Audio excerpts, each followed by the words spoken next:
yi di dem Europe ñii di dem ay Suisse ak ay Allemagne man dama teg réewum tubaab yëpp di dem ay Afghanistan ay Israël ay Iran Irak teere Tanzanie. donc ginnaaw bi ma leen nuyu di nuyu waa SM Info di nuyu waa Sénégal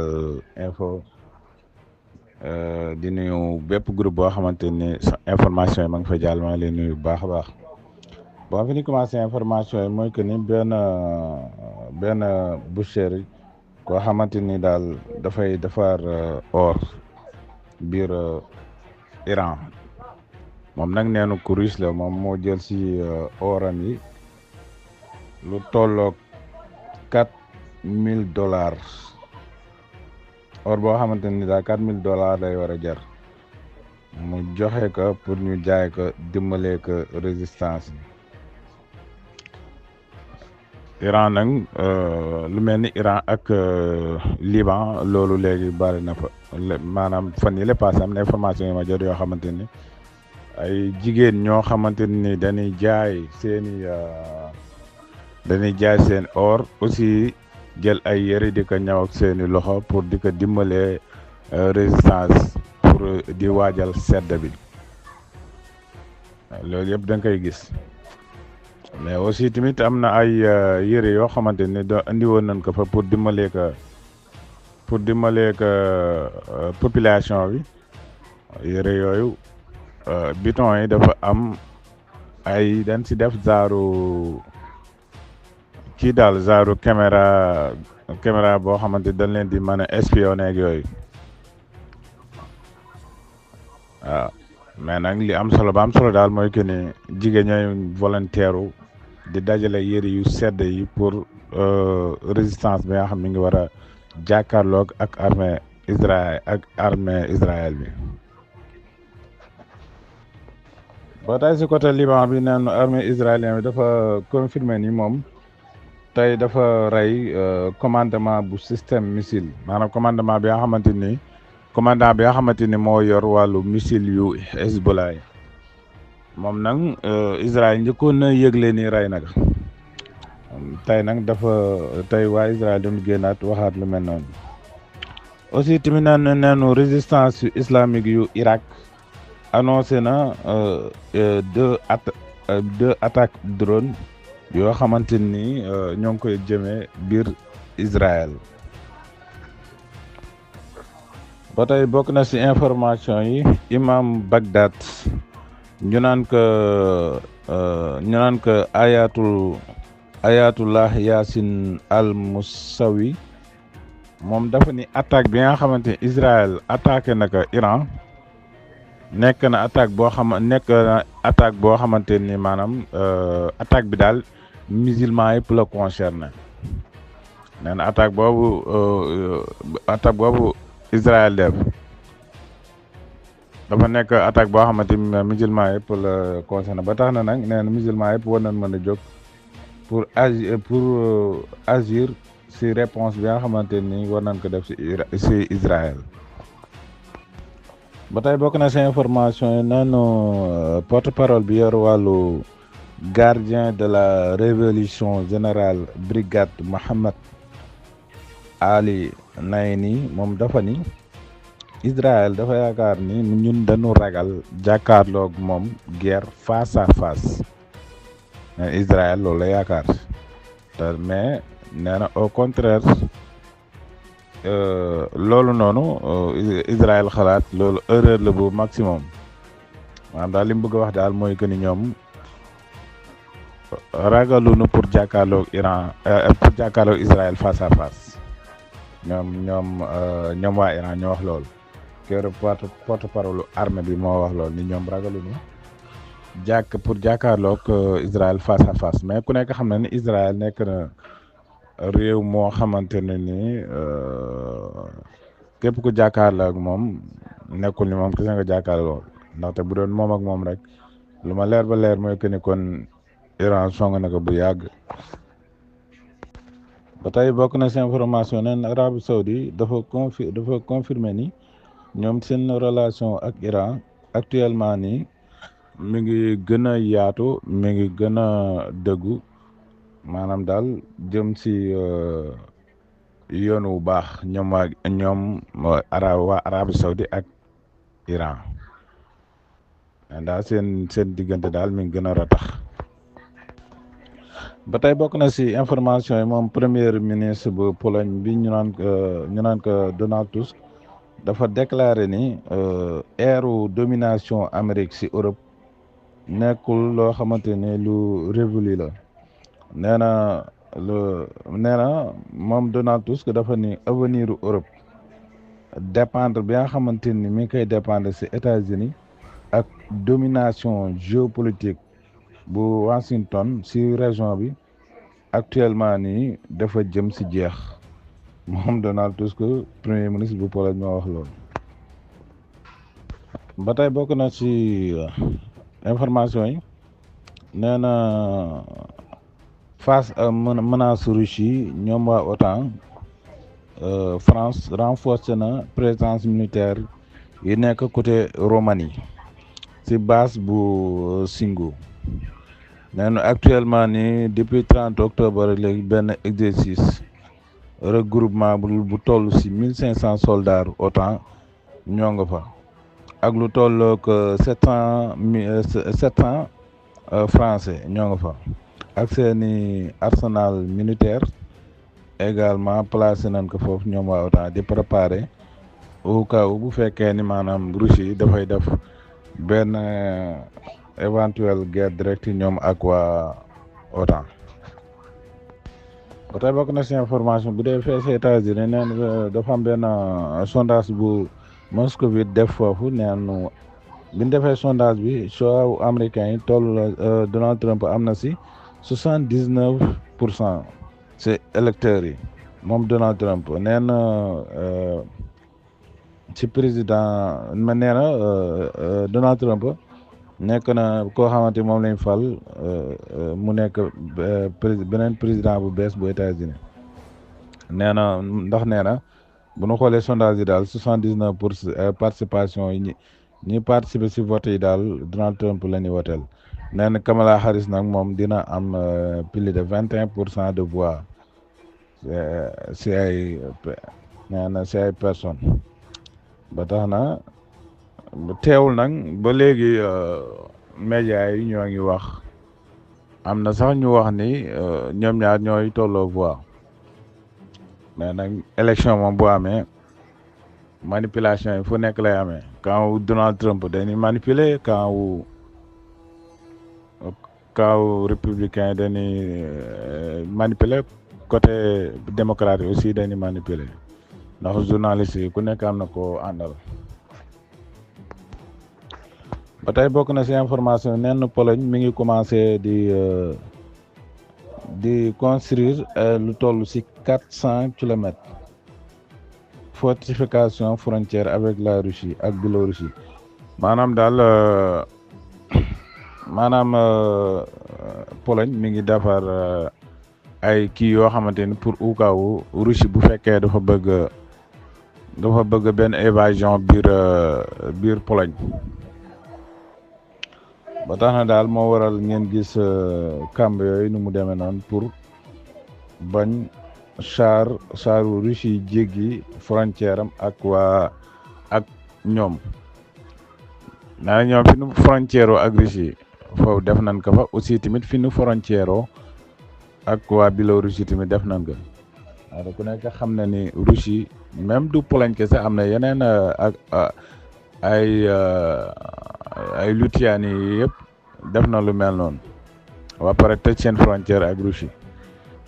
ñàkkul ni nag ñoom dañu am information wala daal waaye daal ñoom ñoo ngi préparé seen bopp. ba tey bokk na si information yeneen États-Unis ginnaaw bi Corée du Nord lancé missile balistique intercontinental yi ginnaaw bi mu ko lancé si la États-Unis commencé di def exercice ñoom ak Corée du Sud ak Japon si la génnee bombardier yooyu ngeen di gis noonu mooy sas yooyu ngeen di gis si la ko États-Unis maanaam daal mooy réponse si États-Unis si missile intercontinental bi nga xamante ni Corée du Nord essayé na ko fan yi ba tey bokk na si information yi neenu Iran dafa bale avertissement bi nga xamante États-Unis defoon na le waxoon na ne que maanaam pour ñu bañ a def réponse si Israël ginnaaw bi Lewit Esten génnee wax lu mel noonu si la automatiquement si la iranien yi génn tontu ko ni Israël bépp frappe boo xamante ni def na leen ko ñoom dañuy riposter loolu moom amul sax xaar ma yàlla na ñoom dañuy tontu mais nekkul ni Israël dafa leen di tontu dafa leen di frapper ñu koy ignorer wala affaire ñoo neen États-Unis bu mu sax xalaat loolu mais ñoom daal dañuy fayu si li nga xamante ni États-Unis mi ngi leen koy def Israël mi nga leen koy def ndax fan yee passé am na seen benn kii bu génnoon sax ni Israël même bu fekkee daf frappé si désert vide sax bu ko frappé si biir Iran ñoom dañuy fayu asamaan nag mu frappé ba rey si plus de 4 soldats ba tey bokk na si information yi Espagne neenu Philippe neen la roi bu Espagne dafa génnoon ànd ak premier ministre bu Espagne ñu naan ko Pedro Sánchez demoon fi nga xamante ni fa la kii ba nekkoon maanaam fa la jéey jaamoon biir Valence mais bi ñu fa demee ñoom manifestants yi dañ leen doon sànni xeer surtout premier ministre bu Espagne Pedro Sánchez ba dafa mujj dugg ci otoom daw mais ren bi moom mujj na taxaw wax ak ñoom waxtaan ak ñoom mais ku si mel ne Pedro Sánchez premier ministre bu Espagne population ba dañ ko mere trop ndaxte nee noonu dafa yéex a def liggéeyam maanaam comme militaire yi mu waxoon ni dañ koy déployer pour indi ko foofu maanaam dafa yéex aussi tamit neen am na ñoo xamante ni ba léegi ñoo ngi si biir bâtiment yi ak ndox mi te kenn mënu leen génnee te loolu yëpp maanaam daal dañ bëgg a wax ni liggéey bi war daal Pedro Sánchez dafa ko yéex def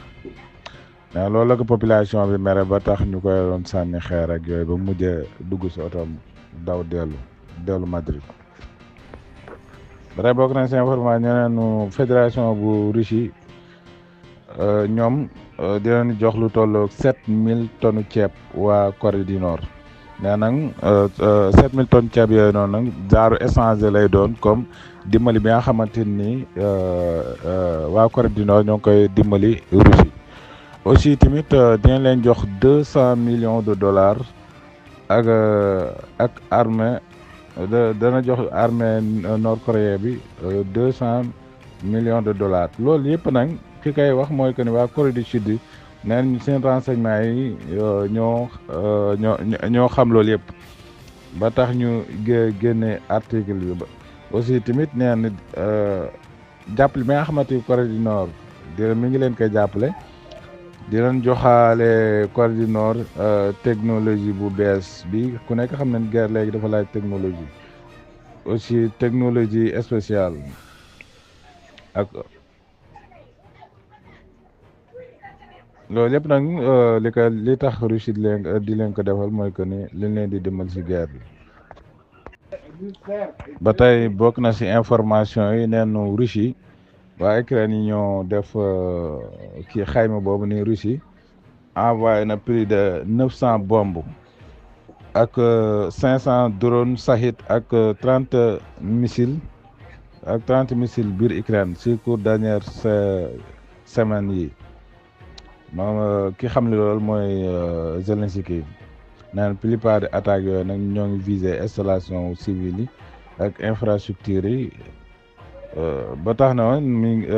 si la critiquer loolu noonu nga xamante ni Russie mi ngi koy def mais ku nekk xam na ni yu bëri li tax Russie di ko yàq mooy que ni dafa xam ni armée bu ukrainien yi da koy utiliser moo tax ndax armée bu ukrainien yi léegi ñoom am na bombe yoo xamante ni ñoo koy defar foofu te loolu ñoo koy defar biir Ukraine te loolu courant moom moo leen koy jox loolu moo tax surtout sedd bi nga xamante ni dugg nañ ci loolu moo waral armée bi Russie bi bu demee bay viser ay kiiwu énergie beeg yooyu ba tey bokk na ci information yi moom Viktor Orban dafa déclaré ni bu fekkee ni